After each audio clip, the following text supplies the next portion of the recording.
YouTube ప్రేక్షకులు నమస్కారం. దయచేసి మిత్రులారా, ఈ యొక్క వీడియో చూస్తున్న ప్రతి ఒక్కరు ఈ యొక్క వీడియోను లైక్ చేయండి. లైక్ అంటే తంబు సింబల్ మిత్రులారా. తంబు సింబల్ ఎంత మంది లైక్ చేస్తే ఈ యొక్క వీడియో అంత వైరల్ అవుతుంది. యూట్యూబ్ ఛానల్ సంబంధించి ఏ ఛానల్ నడవాలన్నా ఈ లైకులే దీని మీద డిపెండ్ అయి ఉంటుంది. మీరు 100% లేకపోతే ice cream symbol, love symbol ఇటువంటివి పంపితే ఏంటంటే అది లైక్ కింద కాదు. తంబు సింబల్ అంటే మన పొలిటికల్ వైబ్స్ అనే ఐకాన్ పక్కకు తంబు సింబల్ ఉంటుంది. అది క్లిక్ చేస్తే లైక్ చేసినట్టు ఈ యొక్క వీడియో చాలా వైరల్ అవుతుంది. ఇకపోతే ఇది ఒక ఇంపార్టెంట్ విషయం చెప్పదలుచుకున్నా. దేశం మొత్తం కూడా ఆలోచించాల్సిన విషయం, దేశ ప్రజలందరూ ఆలోచించాల్సిన విషయం. ముఖ్యంగా నా భాష తెలుగు భాష కాబట్టి తెలుగు ప్రజలందరూ కూడా కట్టంగా ఆలోచించాల్సిన బుధవారం రోజున మన భారత ప్రధాన న్యాయమూర్తి CJI chief justice of India justice DY Chandrachud garu వినాయకుని పెట్టుకొని ప్రధానమంత్రిని ఆహ్వానిస్తారు. ప్రధానమంత్రి ఇంటికి పోతారు, పూజలో పాల్గొంటారు. తర్వాత దానికి సంబంధించి ప్రధానమంత్రి పోయిందంటే కామన్ గా వార్తనే. అలాగే చీఫ్ జస్టిస్ ఎక్కడికి పోయినా అది కూడా వార్తనే. సో దీనికి సంబంధించిన వార్త చాలా సామాజిక మాధ్యమాలలో సోషల్ మీడియాలో సర్క్యులేట్ అవుతుంది, వైరల్ అవుతుంది. దీన్ని ఏం చేస్తారంటే వైరల్ ఎక్కువ ఎవరు చేస్తారంటే దీన్ని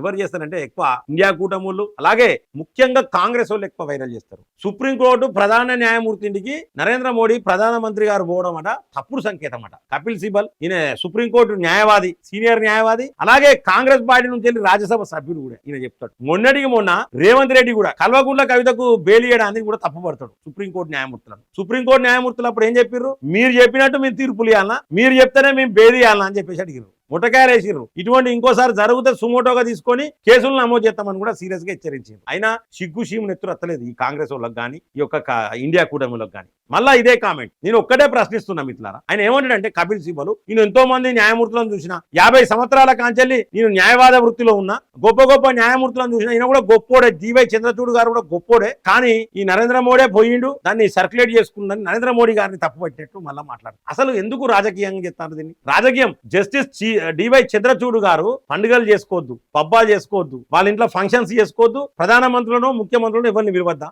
నేను ప్రశ్నిస్తా ఉన్నా కపిల్ సిబల్ నుండి కాంగ్రెస్ వాళ్ళందరినీ. అసలు దేశం ఎక్కడికి పోతుంది? సుప్రీంకోర్టు ప్రధాన న్యాయమూర్తికి కూడా రాజకీయాలను అంటగడతారా? మీరు రంగుబూతారా? రాజకీయం అనే రంగుబూతారా? ఇది దేశానికి ఏ మాత్రం మంచిది కాదు మిత్రులారా. ఏం చేద్దాం అనుకుంటారు? దేశాన్ని ఏం చేద్దాం అనుకుంటారు? ప్రజలను రెచ్చగొట్టి బంగ్లాదేశ్ లో కదా సుప్రీంకోర్టులకు వేయరు ప్రజలు రెచ్చగొడితే, భయపడి బంగ్లాదేశ్ లా చీఫ్ జస్టిస్ రాజీనామా చేసింది. ఆ దేశం మొత్తం దెబ్బతిన్నది. ఆ దేశంలో ఉగ్రవాదులను, టెర్రరిస్టులను రిలీజ్ చేసిర్రు. వాళ్ళందరూ కలిసి ఇలా పాకిస్తాన్ ఉగ్రవాదులతో కలిసిర్రు, వాళ్ళు బంగ్లాదేశ్ వాళ్ళు కలిసి చైనాలో ఉన్న ఉగ్రవాదులతో కలిసిర్రు, ఆఫ్ఘనిస్తాన్ ఉన్న ఉగ్రవాదులతో కలిసిర్రు. వీళ్ళందరూ కలిసి భారత్ మీద దాడి చేద్దామనే ఆలోచనకు వచ్చారు. చాలా స్టేట్మెంట్లు ఇచ్చారు ఉగ్రవాదులందరూ. అటువంటి ఉగ్రవాదులను బంగ్లాదేశ్ రిలీజ్ చేసింది.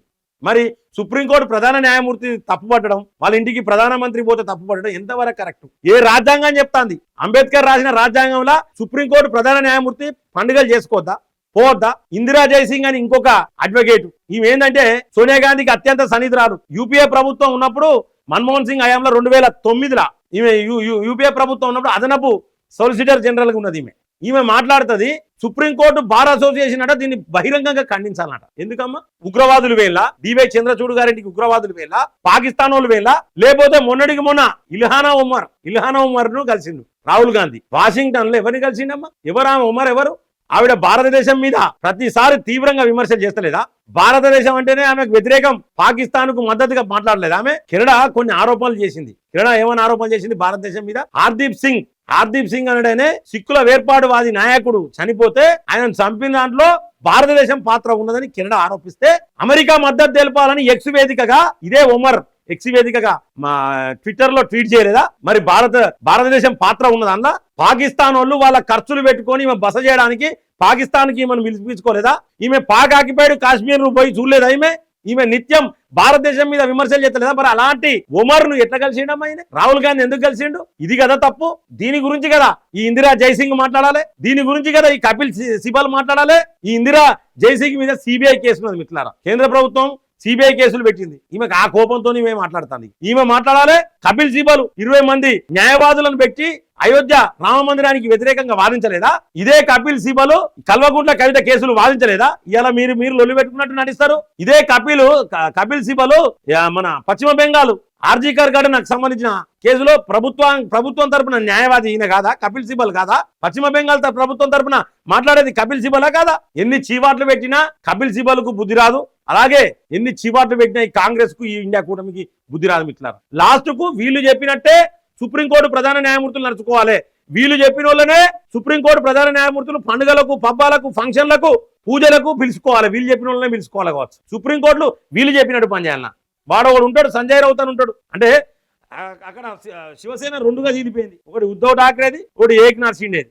ఈ కేసు అట అనర్హత పిటిషన్ కేసు ఉన్నది కదా, ఎమ్మెల్యేల అనర్హత పిటిషన్ కేసును డివై చంద్రచూడ్ చూడొద్దు, పరిష్కరించొద్దు, వేరే జడ్జి చూడాలని చెప్తాను. అంటే వీడు చెప్పినట్టు జడ్జిలు నడుచుకోవాలన్నా, వీళ్ళు చెప్పినట్టు న్యాయస్థానాలు నడుచుకోవాలన్నా, ఈ సంజయ్ రౌత్ గారు చెప్పినట్టు ఖచ్చితంగా దీని మీద సుమోటో కేసు అవుతుంది. సంజయ్ రౌత్ గారి మీద, కపిల్ సిబల్ మీద, ఈ యొక్క ఇందిరా జైసింగ్ మీద. ఎందుకంటే వీళ్ళు నిత్యం ఏం జడ్డు చూసినా కూడా కోర్టులను తప్పుపట్టడం ఇంతవరకు సమంజసమండి? అంటే ప్రధాన గతంలో మరి దీన్ని తప్పుపట్టరు మీరు. మన్మోహన్ సింగ్ ప్రభుత్వంలో మన్మోహన్ సింగ్ ఇఫ్తార్ పార్టీ ఇచ్చి దానికి సంబంధించి సిజేఐని విలువలు ఎప్పుడు? అది తప్పు కాదా? మరి దాని గురించి మీరు మాట్లాడరు. మీరు చేస్తే మంచిది సంసారం, మేము చేస్తే వ్యభిచారమా?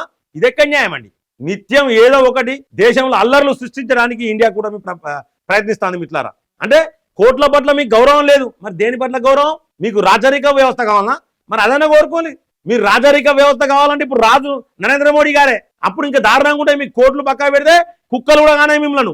ఇవాళ మీరు తప్పించుకునేదే దొంగ పనులు, లంగ పనులు, లవ్వుడు పనులు చేసి మీరు తప్పించుకునేదే చట్టాలను అడ్డం పెట్టుకునే కదా మీరు తప్పించుకునేది. మిత్రులారా, ప్రతి ఒక్కరు కూడా దీన్ని ఖండించాలి.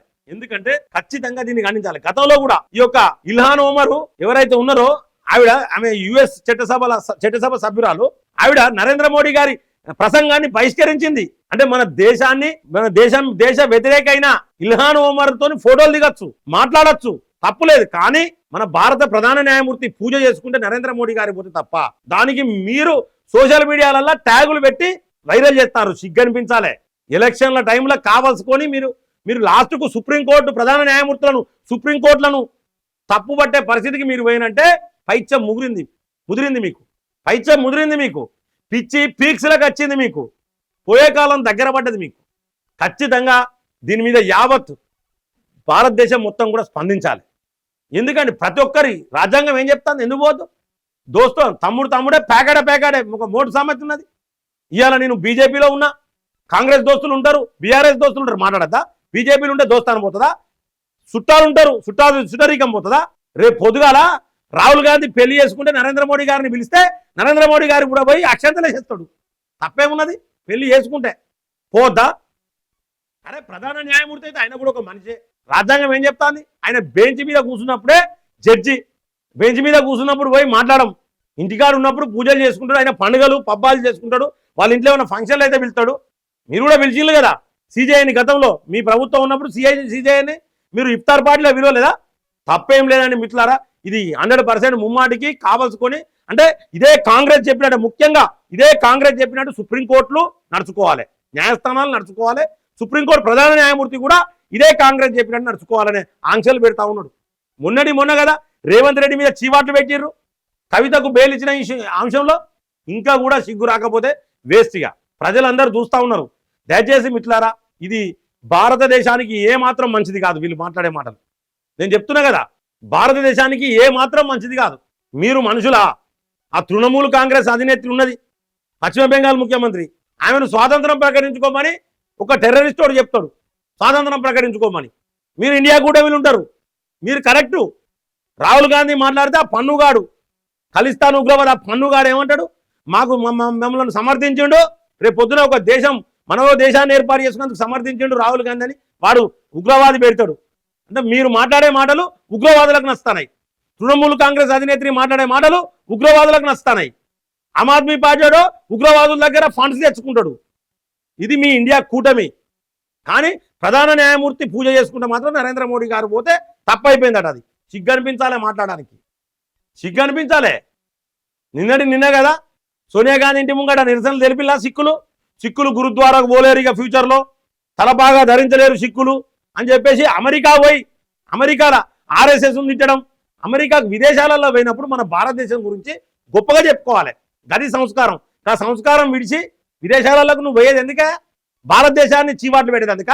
నీ పాస్పోర్ట్ తీసుకొని క్రిమినల్ కేసులు నమోదు చేయాలి, దేశద్రోహం కేసులు నమోదు చేయాలి ఈ రాహుల్ గాంధీ మీద. నీ కాంగ్రెస్ పార్టీలో నవ్వుకుంటారు. ఎంత జాగ్రత్తగా ఉండాలి.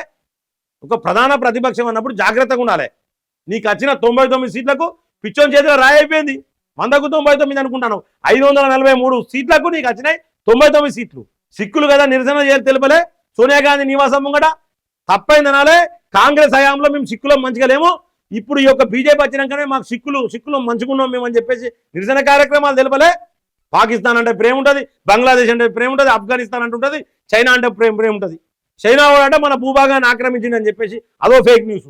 ఈ రాహుల్ గాంధీ ఎలక్షన్లు అత్తదాలు అబద్ధాలు ఆడు, నోరో పెంట కుప్పనో సున్ని నోరో కంపనిపిస్తుంది. పప్పు అంటలేరు, నేను గన్నేరు పప్పు అంటాను రాహుల్ గాంధీ. దయచేసి మిత్రులారా ఖచ్చితంగా ఈ యొక్క విషయాన్ని పూర్తిగా ఖండించాలి. మనం ఎవరు ఎక్కడికైనా పోవచ్చు. దీన్ని ప్రతి ఒక్కరు న్యాయవాదులు, న్యాయమూర్తులు అందరూ కూడా దీన్ని ఖండించాల్సిన విషయం. ప్రతి ఒక్కరికి ఒక వ్యక్తిగతమైన జీవితం ఉంటుంది.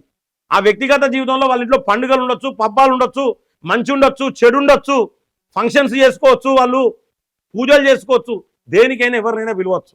పోవాలనుకుంటే వాళ్ళు పోతారు వ్యక్తిగతంగా, లేకపోతే లేదు. రాజకీయం వేరు, కోర్టులు వేరు, వ్యక్తిగత జీవితాలు వేరు మిత్రులారా. వీటన్నిటికీ ముడిపెట్టద్దు. గెలవలేక శాతగాక వెనుకడో మోటు సామతున్నది, చేతగాక మంగళవారం అన్నాడు ఒకడు. గట్లున్నది వీళ్ళ కథ. దీన్ని ప్రతి ఒక్కరు కూడా తెలుగు ప్రజలందరూ, ఎందుకంటే నా భాష తెలుగు భాష కాబట్టి తెలుగు ప్రజలందరూ, ప్రపంచంలో ఎక్కడున్న తెలుగు ప్రజలందరూ ఈ ఇండియా కూటమి మాట్లాడే మాటలను, ఈ రాహుల్ గాంధీ మాట్లాడే మాటలను, కపిల్ సిబల్, ఇందిరా జైసింగ్, ఈ యొక్క సంజయ్ రౌత్ వీళ్ళందరూ మాట్లాడే మాటలందరినీ అన్నింటినీ ఖండించాలని చెప్పేసి దీని సందర్భంగా తెలియజేసుకుంటూ సెలవు తీసుకుంటున్నాను. జై హింద్, జై భారత్.